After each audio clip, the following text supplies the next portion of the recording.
You're better off strengthening most of the muscles, and that will prevent you from getting injured. You won't really benefit from doing that many stretches unless you...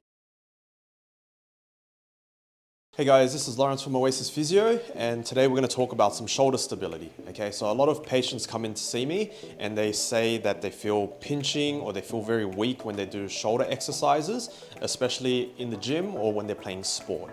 So your shoulder is one of the most flexible joints in your body. Okay, it's made and it's designed to do about 360 degrees of movement.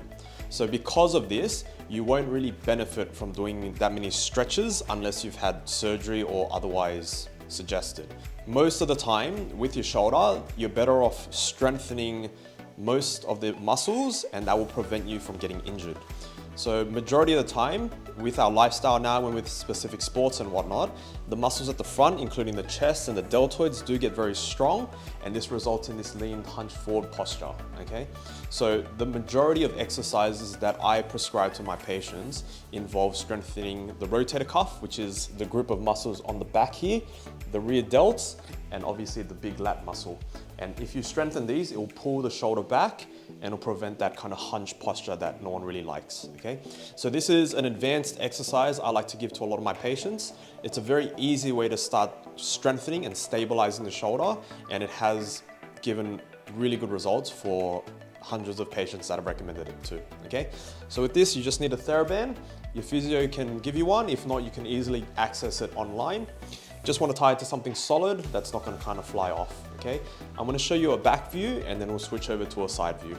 So all I'm going to get you to do is, with a little bit of tension, you're just going to bring the band to your pocket, okay?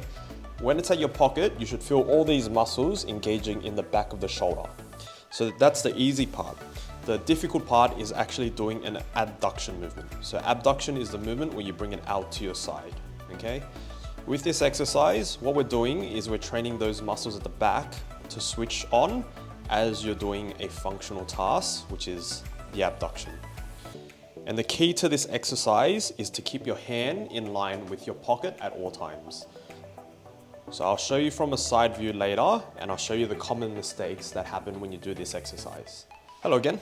So this is the side view of this exercise. So when you do start this exercise, you do want to bring it to your pocket or your hip. Okay, and as you come out to the side, you want to keep it in line with your pocket. So what a common mistake is, people, as they come out to here, their rotator cuff isn't used to switching on, so their shoulder starts to bring forward a little bit. So they end up doing something like that. So it's not the best movement, and it's kind of defeating the purpose of this exercise. So the goal of this exercise is to bring it to your pocket, keep it in line, and bring it up as far as you can. This is definitely a technique-based exercise, so if you do start to shake too much, that means it's time to have a bit of a break. And if you do find that your technique kind of fails and you come forward, it means those muscles are fatigued and you should come back to it later and continue to strengthen. So give those a go. Very basic exercise, works really hard on the rotator cuff muscles, and it works to kind of coordinate the muscles in there so you can perform better and get less pain.